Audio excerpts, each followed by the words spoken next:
Good evening, internets. It's me, DP Knudten, for another exciting Sunday night edition of BOOKWARD BOUND. 301 days from I should really do this to done. And what should I really be doing in 301 consecutive live streams? Writing a book so that I'll have one ready to go, all perfectly ready to upload to Amazon's Kindle Direct Publishing platform, so that I'll have a new book to take with me to Social Media Marketing World 2021. That's the goal, and that's what I'm doing. And today is episode maybe 87 or maybe even 88. I always mean to look up what episode this is before I go live, but I inevitably never do. So it's 87, 88. I think it might be 88.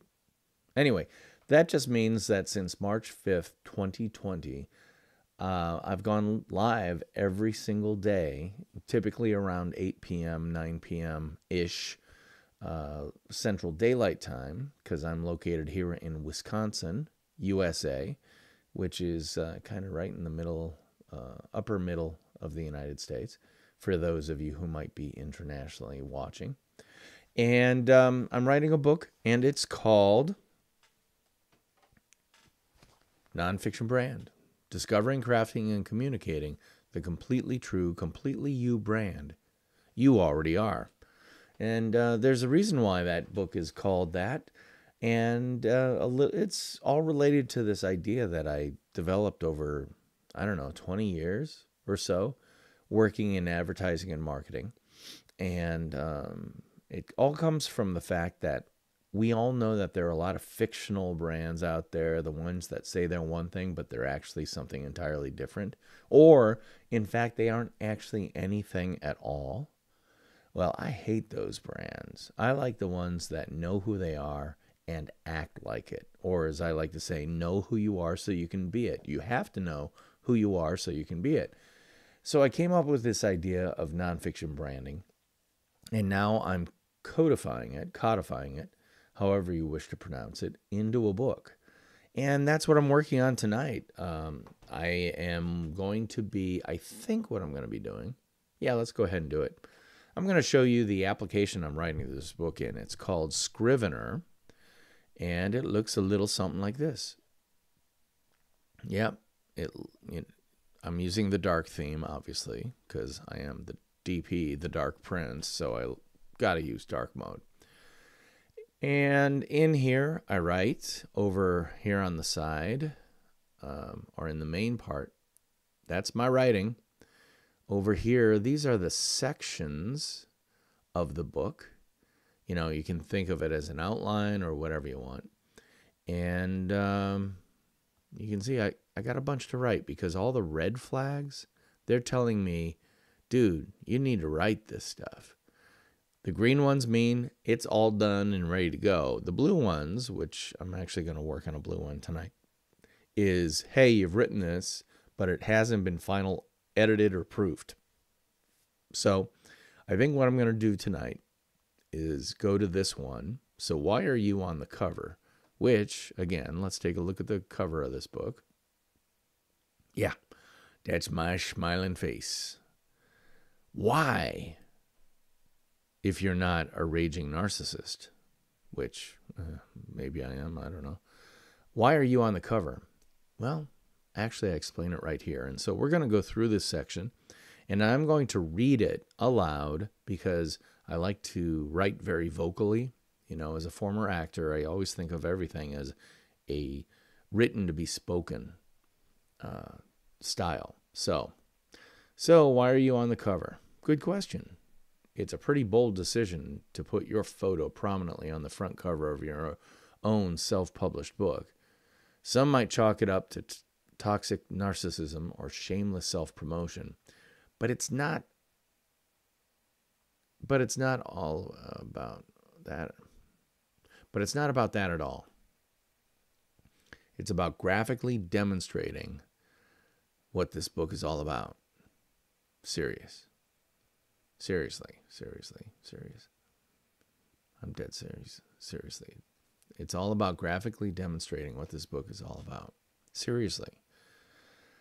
At the start of this writing project, I did what any good writer does, avoided actually writing the thing by procrastinating and working on something else.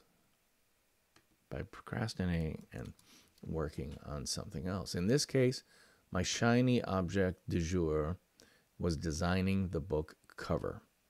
Most book projects don't even begin thinking about the cover design until the book is finished, or at least in the final stage of publication. But here's the thing. I truly believe the concept of you got to see it to be it, and that applies to potential books as well. So yes, the cover of this book, which you hold in your hands, was designed and finished well in advance of any of the writing contained within. And that photo of me on the cover is one of its fundamental design features for a reason. Before I tell you what that reason is, it's pretty important that you understand where I'm coming from. The American Midwest. Pretend for a second that you're someone born and bred abroad. There are parts of the United States that are everything you'd expect of the stereotypical American. Loud, more than a little crass, and completely unafraid to trumpet personal success no matter how trivial. Well, the Midwest ain't exactly that. Go back far enough and my people were uniformly Northern European Lutherans. Were they a diner menu? They'd be oatmeal, served neither sweet nor savory. Definitely good stick-to-your-ribs stuff, but not exactly fancy or flashy. But boy, Midwesterners know how to work. They just aren't good at touting their quality and uniqueness. For years, I labored under the mistaken idea that if you did good work, someday someone would recognize and reward you for it. It only took me about 4 decades to understand one simple truth. More people will take credit for your work than will ever give you credit for it. Sooner or later, most people wake up to this reality and one of 2 things happen. 1, an exhausted bitterness sets in, and a glass that's perpetually half empty attitude sets in, as well as a glass that's, let's see, an exhausted bitterness sits in, as well as a glass that's perpetually half empty attitude. 2, the self-awareness dawns that you don't have to be all me to take credit for and own what is yours to own. Once this truth is absorbed and fully understood, then it all comes down to a question of style. How can you take credit for what is truly yours without seeming to be that toxic narcissist you're rightly afraid of? You're rightly afraid of being. Without seeming to be, you're rightly afraid of. Yeah, that's fine. In this age of self-indulgent social media, it's all too easy to see nothing but instant narcissist bad examples out there.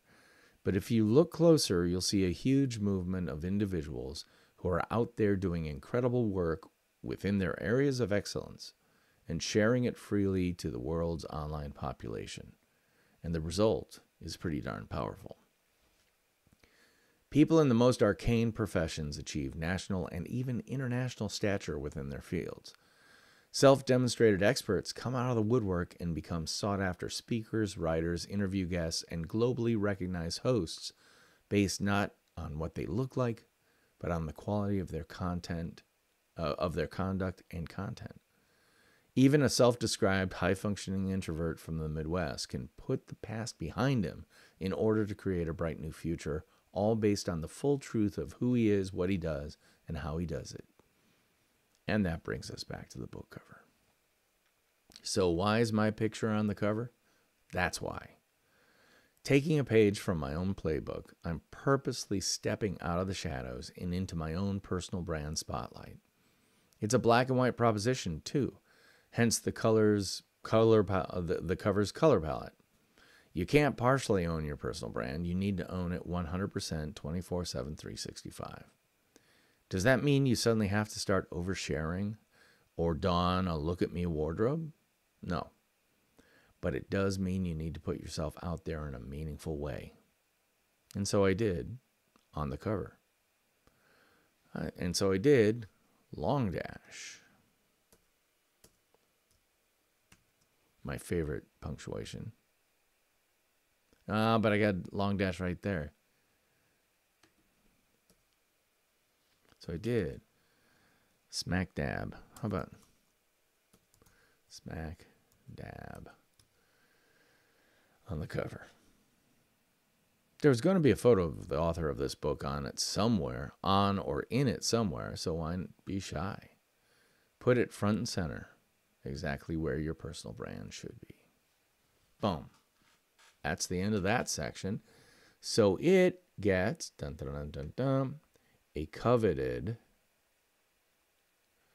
green flag. Now, this is my color coding, okay? Red, dude, this is a section you haven't written at all. Yellow, hey, you've written some, but not much. And then blue, oh, you've done pretty good. This section's pretty much done, but needs to be final proofed, like, and gone through just like I just did, kind of fine-tooth combed, just like I just did. So maybe I'll work on this tomorrow night. How long have I been on? 11 minutes? I could go through this too. Might as well. All right, so we're going to go through this too, so I can give it a green flag as well. Worse than imposter syndrome. By now, everybody's heard about imposter syndrome, right? The thing,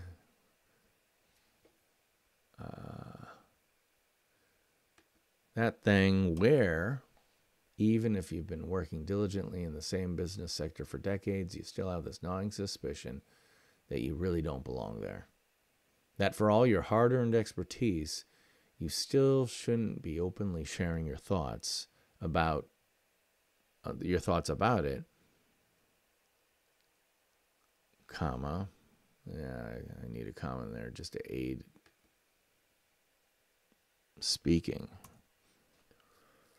You still shouldn't be openly sharing your thoughts about it, as there are real experts out there that know everything about the big picture when you're only truly expert in your own little piece of it. Yeah, that imposter syndrome. Well, here's something I've learned over the years. Everyone is a unique combination of expert and amateur. Anyone who says there's only one right way to do anything is really just revealing that they only know of one right way to do things. In fact, the only true originators in any endeavor are the ones that creatively bend or break the expert rules of the day. All of this is to say that if you suffer from imposter syndrome, you need to stop. This book is not here to tell you how. There are a ton of books out there that can provide help if you need it. I can provide help. But as far as I'm concerned, the best way to be cured of this malady is to ignore it and start sharing what you know loud and proud, because what you know is developed over years, and what you know is something that others don't. Imposter syndrome. Why? I like it. Double checking that's 13-point regular type. Okay. If imposter syndrome stops you from sharing and demonstrating your expertise, that's bad. But if it keeps you honest, making you work harder and deeper, that's actually good. For years, I had a personal rule of thumb that the second you don't think you're not a hack, you are one. I call it my hack axiom. Haxiom? TM it before some pharmaceutical company does. Haxiom, TM. I still think that's 100% true. If you don't think you're a hack, you are one. So let's go back. The second you don't think you're a hack, the second you, I think I had a double negative going there. I was confusing myself. Don't. I had a personal rule of thumb that the second you don't think you're a hack, you are one. Call it my haxiom, hack axiom. Haxiom? Blah, blah, blah, blah, blah. I still think that's 100% true. If you don't think you're a hack, you are one. If you think your fill in the blank, whatever is perfect, I can absolutely guarantee you're wrong. I can absolutely guarantee you're wrong. Yeah, no comma. But if you're always just a little bit paranoid about the data you've included in your report or the assumptions that underlie your findings, that's going to make you double and even triple check them to ensure their rigor and quality. Fact is, every fill in the blank, whatever, has a flaw in it somewhere. If imposter syndrome forces you to seek out, has a flaw in it somewhere. If imposter syndrome forces you to seek that flaw out, that's a win in my book. But no matter how debilitating this syndrome can be, there's one that's even worse. What's worse?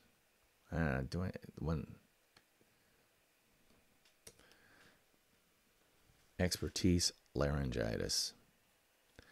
Where imposter syndrome can slow you down, expertise laryngitis stops you altogether.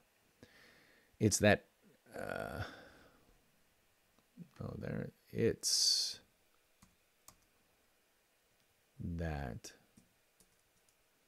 it's that feeling of, yeah, I have ideas to share and stuff to say, but what if no one wants to read my blog, view my work, watch my live stream?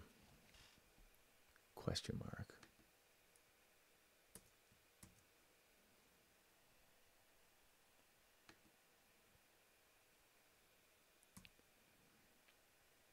It's like being a person who never throws a party because they're afraid no one will come. Sound familiar? To many it does. Could be you're still healing from that 6th grade birthday party where no one came, or the 7th grade dance where the girl you asked to go with you and she said yes, wouldn't even dance with you the entire night. Yes, Beth, I still remember that 45 plus years later, weeping silently to self. But here's the core reason everyone should be creating and communicating their personal brand. There's only one person with your experience, expertise, and point of view. I'm going to hit that with some bold.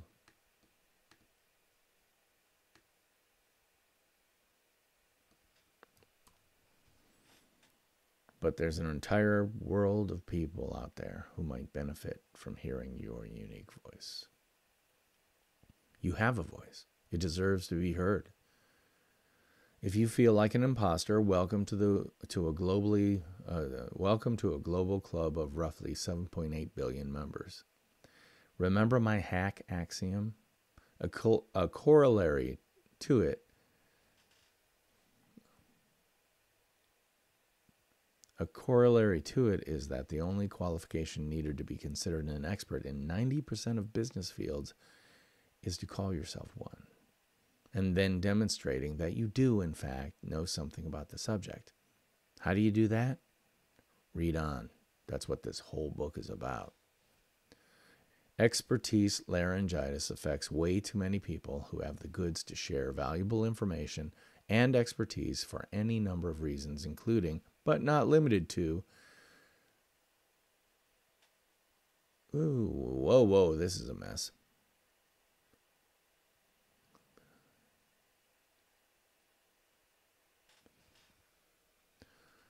Including, but not limited to, the fact that they do not know how or where to do it, lack the confidence, have a lack of personal confidence,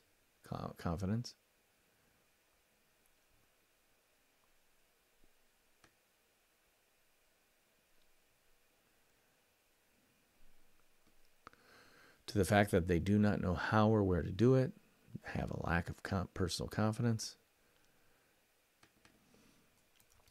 And really,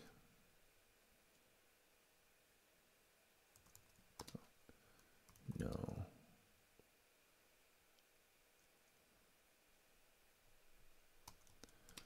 First thing about getting started, etc.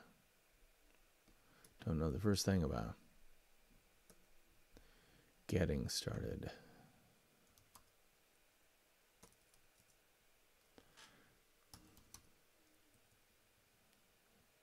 Don't know the first thing. Getting started, etc. You can literally create an endless list of reasons rationalizing your non-decision decision to sit on the sidelines. Back in the day of media scarcity, that made a fair amount of sense. If you didn't own a printing press, radio or TV station, newspaper, or magazine, it was terribly difficult to build a personal brand. But now with blogs, podcasts, YouTube, LinkedIn, Facebook, Snapchat, Instagram, Twitter, TikTok, et al., the printing press, radio station, TV network, and much more is all yours. And you can create content for any and all of the above whenever you want for a placement cost of $0. When you think about it that way, just how much opportunity are you going to leave on the table by doing absolutely none of it? Question mark.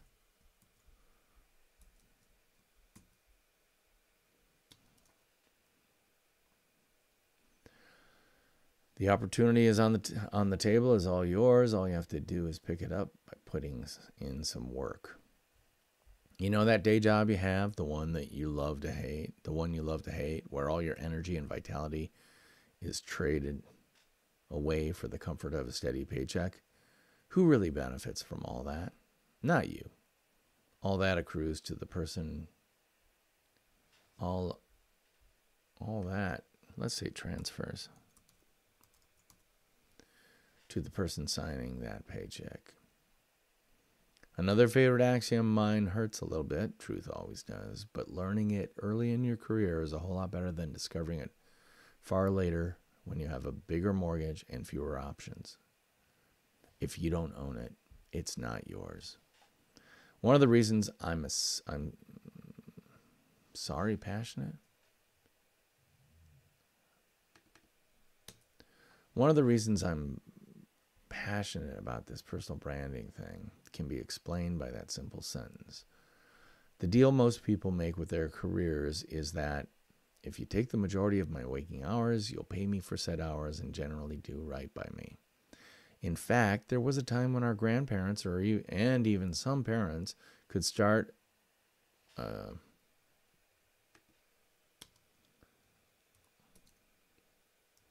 a job right out of school, put in 30 years or so with the same company, and retire comfortably.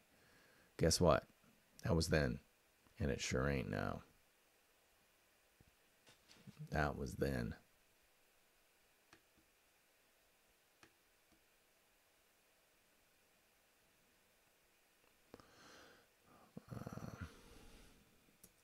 That was then, and it sure ain't now. The Bureau of Labor Statistics recently estimated that the majority of people in their study had held an average of 11.7 jobs between the ages of 18 and 48. Sure, some hopped jobs.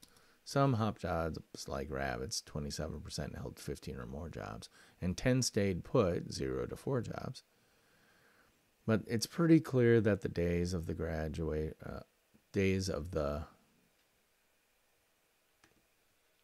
graduation all the way to retirement job is gone. And that brings me back to, if you don't own it, it's not yours. The company you work for, if you don't own it, it's not yours, and you can be gone at any time. So what do you own that no one else does? Now you're asking the right question. What is completely yours? All that stuff mentioned above, your voice, experience, expertise, point of view, etc. That's not only yours. All the stuff mentioned above. That's not only uniquely yours, comma, to a segment of the global population, it could be and probably is incredibly valuable.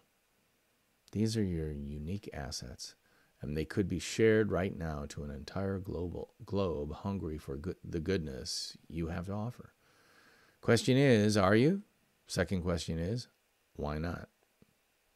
To be crystal clear, imposter syndrome can be a good thing, but experienced laryngitis is deadly.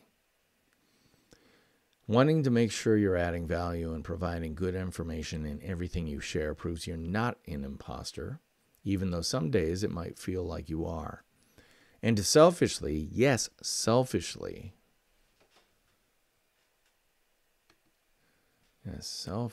withhold. And to selfishly, withhold the very best of what you have to offer by not sharing your voice, experience, etc., is a self-deadening disease.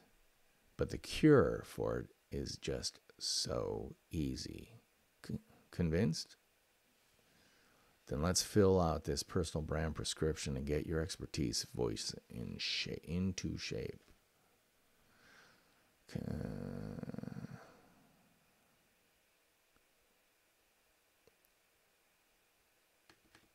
Convinced?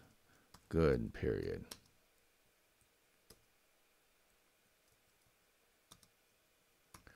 Let's get this personal brand prescription.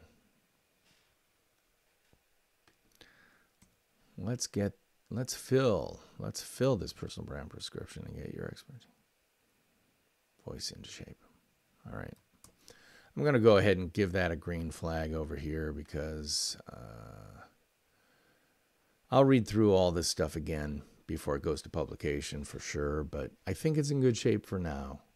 And frankly, I want to close out some of these blue things into green so I can focus on the reds, which look a little something like that. Yeah, I haven't written much at all. So, cool. Tonight, I was able to take 2 sections. Worse than, so why are you on the cover? Bum, bum, bum, bum, bum. A good 759 words. And keep in mind, my book's going to be about 350 words a page, give or take. So let's say that is 2 pages, a 2-page section. Cool. Worse than imposter syndrome is significantly larger at 1350.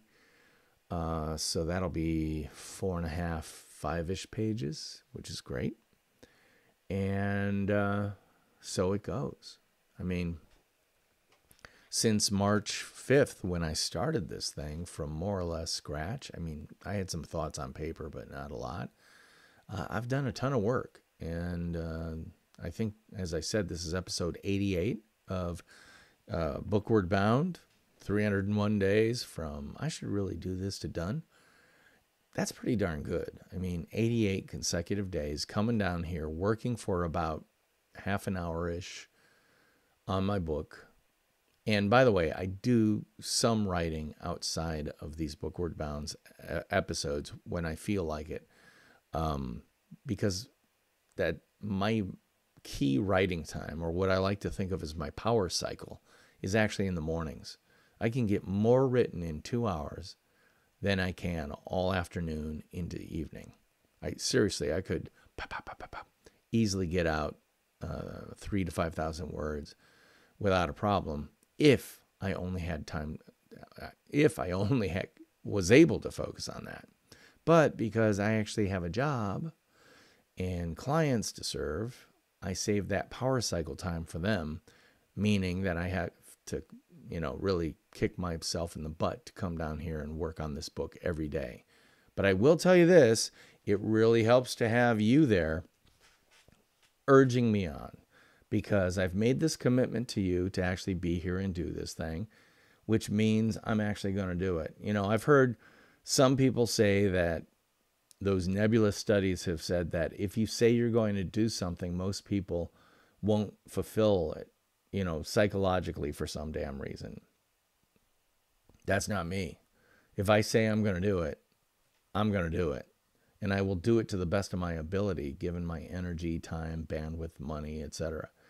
And so the fact that I made that commitment to you is really a gift to me, to make sure that I get down here and write this book. So I want to say thank you so much for helping me on this journey. And by the way, if you're ever watching this and you have any questions, go ahead and type in a question or comment, or even just say, hey, I'm watching, in the comment box wherever you are, in fact, watching, because this is multiplexing out to Facebook Live, YouTube Live, and Twitch. So it's going to 3 places. Why? Because I can, for free, via Restream.io's free level account. You know, I'm not paying for it. I'm not paying for this to go up on YouTube. I'm not paying for it to go to Facebook. I'm not paying for it to go to Twitch. I have the potential to reach the entire globe that happens to be online at any given time for free. And I'm projecting my personal brand the best way possible by demonstrating who I am, what I do, and how I do it. That's opportunity. And it's an opportunity I really invite you to take advantage of as well. So that's it for me tonight. I'm DP Knudten for Bookward Bound and the Nonfiction Brand podcast, which comes out every Monday. So we have a new episode that's coming out tomorrow at 3 a.m. Central Daylight Time here in the US of A. And it's a first half episode with Dana Sanchez. The Nonfiction Brand podcast always has one guest for 2 episodes. Why? I'll tell you about that later maybe. But Dana's really cool. Had a great conversation about her and how she overcame the worst day of her life to create the dream business she never knew she wanted. Very cool. Check it out wherever you get your podcasts for free. And that's it for me. So I'm going to say goodnight. Again, I'm DP Knudten for the Nonfiction Brand podcast. Check that out tomorrow. And in the meantime, theme music, take us on out.